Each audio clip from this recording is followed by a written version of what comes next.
Keď na Slovensko príde premiér najľudnatejšej krajiny sveta, nejde len o zdvorilostnú návštevu. V skutočnosti sa za tým môže skrývať oveľa väčší príbeh. Otázka totiž neznie, prečo prišiel indický premiér Narendra Modi do Bratislavy. Oveľa zaujímavejšia otázka znie, prečo sa zrazu Slovensko ocitlo na mape jednej z najrýchlejšie rastúcich svetových ekonomík. A ešte dôležitejšie, čo z toho môže Slovensko reálne získať a aké sú limity týchto očakávaní. Na prvý pohľad sa môže zdať, že ide o pomerne nenápadnú diplomatickú udalosť.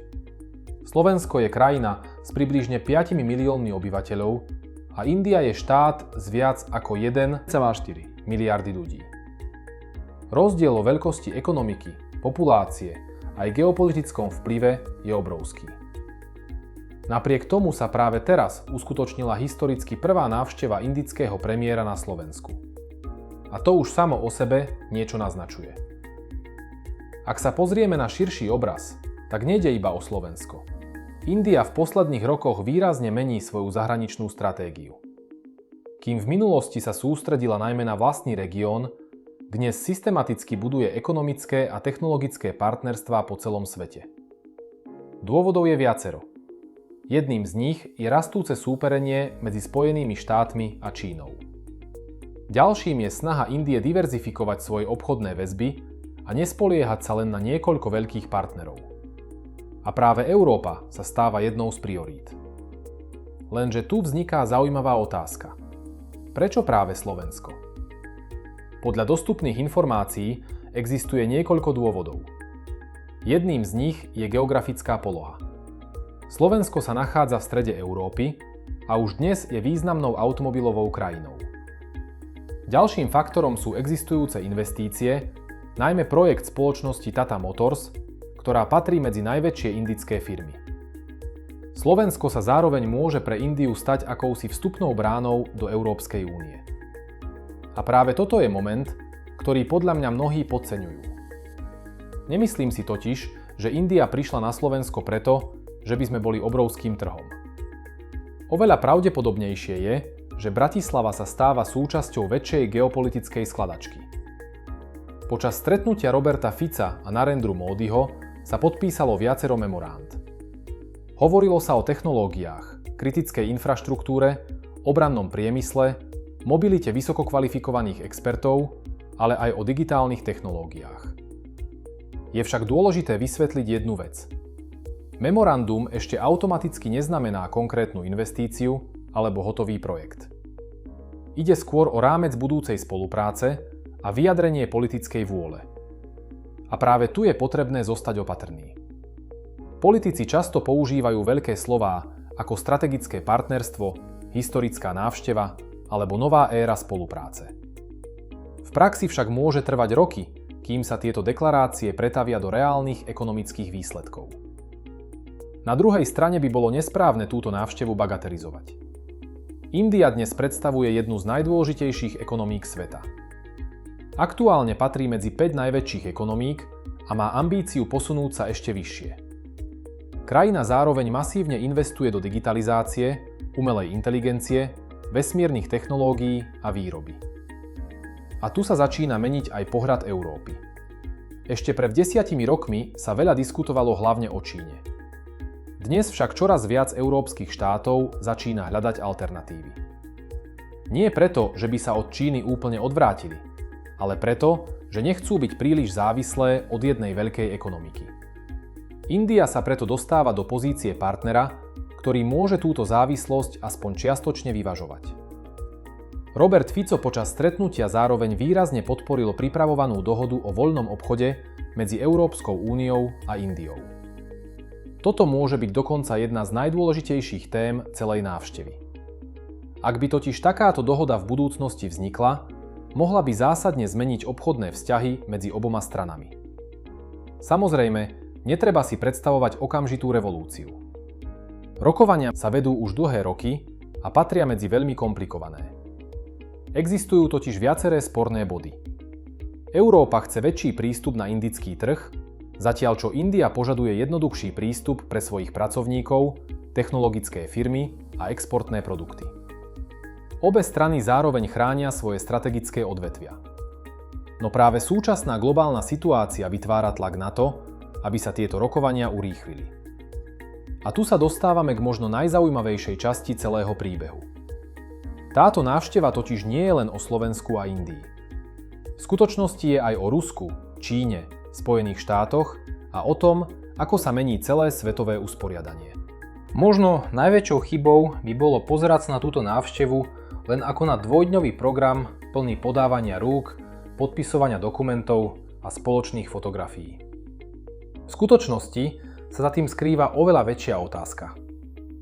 Kam sa presúva ekonomické ťažisko sveta? A akú úlohu v tom môže zohrávať Slovensko? Ak sa pozrieme na súčasnú geopolitiku, svet sa postupne stáva menej predvídateľným. Európa čelí vojne na Ukrajine. Spojené štáty čoraz častejšie menia svoju obchodnú politiku podľa aktuálnej administratívy a Čína sa snaží posilňovať svoj globálny vplyv.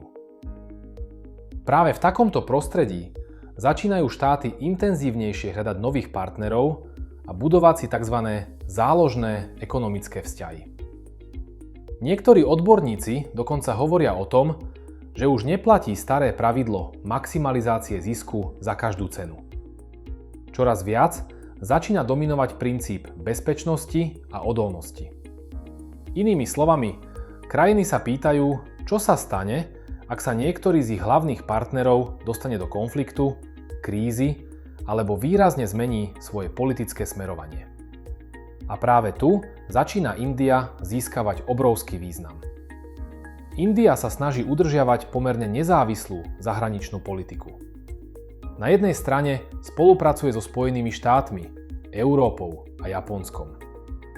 Na druhej strane si stále zachováva pomerne dobré vzťahy s Ruskom.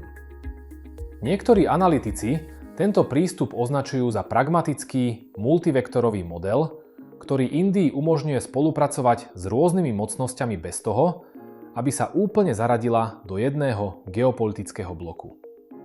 Práve preto môže byť pre niektoré európske štáty atraktívnym partnerom.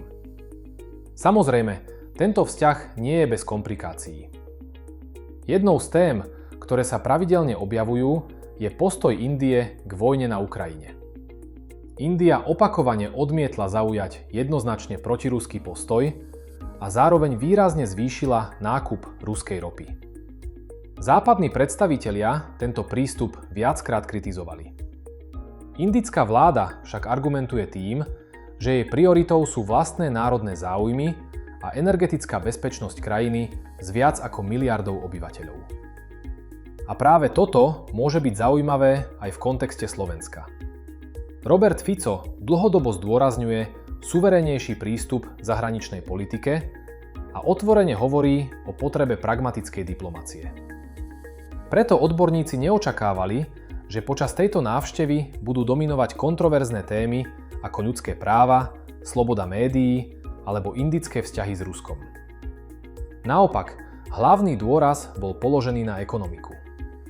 Otázkou však zostáva, či sa očakávania nenastavujú príliš vysoko. To je podľa mňa veľmi dôležité spomenúť. Na Slovensku sa totiž často stáva, že pri veľkých návštevách vzniká dojem, že prichádza obrovská ekonomická príležitosť, ktorá automaticky zmení budúcnosť krajiny. Realita býva zložitejšia. Áno, India je obrovský trh. Áno, rastie veľmi rýchlo. Ale zároveň ide o veľmi náročného partnera. Je to krajina s vlastnými prioritami, silnou konkurenciou a komplikovaným podnikateľským prostredím. Pre slovenské firmy preto nebude automatické uspieť len preto, že sa zlepšili politické vzťahy. Na druhej strane existujú sektory, kde môže byť spolupráca skutočne zaujímavá. Patrí sem automobilový priemysel, obranné technológie, jadrová energetika, digitalizácia, kybernetická bezpečnosť, umelá inteligencia a vesmírne technológie. Znie to ambiciózne, ale zároveň treba povedať, že mnohé z týchto oblastí sa rozvíjajú už dnes. Jednou z najčastejšie spomínaných spoločností je Tata Motors, ktorá už na Slovensku investovala významné prostriedky. Takéto projekty môžu slúžiť ako základ pre ďalšie investície. Zaujímavou témou je aj tzv. Cielená mobilita vysoko kvalifikovaných expertov. Inými slovami, môže ísť o jednoduchší pohyb odborníkov medzi krajinami. A práve tu sa môže začať ďalšia diskusia. Európa čelí nedostatku pracovnej sily v mnohých technologických sektoroch. India naopak disponuje obrovským množstvom mladých odborníkov v IT, technických vedách a inžinierstve. Niektorí odborníci preto hovoria o prirodzenej komplementarite. Iní však upozorňujú, že takéto procesy si vyžadujú dlhodobé plánovanie, aby nevznikali sociálne alebo administratívne problémy. A potom je tu ešte jedna menej nápadná, ale veľmi dôležitá vec. Slovensko sa môže snažiť diverzifikovať svoje ekonomické vzťahy. Naša ekonomika je veľmi úzko previazaná najmä s Nemeckom a širším európskym priestorom. To prináša množstvo výhod, ale zároveň aj určité riziká. Ak sa spomalí európska ekonomika, veľmi rýchlo to pocíti aj Slovensko. Práve preto môže byť rozširovanie partnerstiev smerom k Indii strategicky rozumným krokom. Samozrejme, nebude to jednoduché. Medzi krajinami stále existuje relatívne nízky objem vzájomného obchodu. Hovoríme o číslach, ktoré sú v porovnaní s veľkými európskymi ekonomikami stále pomerne malé. Preto by som túto návštevu neoznačoval za prelom, ale skôr za začiatok potenciálne dlhšieho procesu. A práve tu sa dostávame k záverečnej otázke. Kto vlastne koho viac potrebuje? Na prvý pohľad by sa mohlo zdať, že Slovensko potrebuje Indiu oveľa viac. Ale situácia nemusí byť až taká jednoduchá. India totiž aktívne hľadá spoľahlivých partnerov v Európskej únii a zároveň potrebuje budovať svoje postavenie v čase rastúcej globálnej neistoty. Slovensko zase potrebuje nové investície, nové technológie a väčšiu ekonomickú odolnosť. Možno práve preto sa záujmy oboch krajín momentálne stretli. Zároveň je dôležité zachovať realistické očakávania.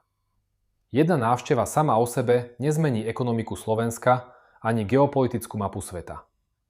Ale môže byť signálom, že sa menia priority a vznikajú nové partnerstvá, ktoré by ešte pred 10 rokmi nepôsobili až tak pravdepodobne. A možno je toto hlavné posolstvo celej udalosti. Svet sa postupne mení z prostredia, kde dominovalo niekoľko veľkých mocností, na systém, v ktorom budú čoraz viac rozhodovať flexibilné partnerstvá a schopnosť krajín spolupracovať naprieč kontinentmi. Či sa Slovensku podarí túto príležitosť využiť, sa však ukáže až v nasledujúcich rokoch. Pretože skutočný úspech sa nebude merať počtom podpísaných memoránd, ale tým, koľko z nich sa nakoniec premení na konkrétne pracovné miesta, investície a dlhodobé projekty. A práve to bude najdôležitejší test celej tejto historickej návštevy.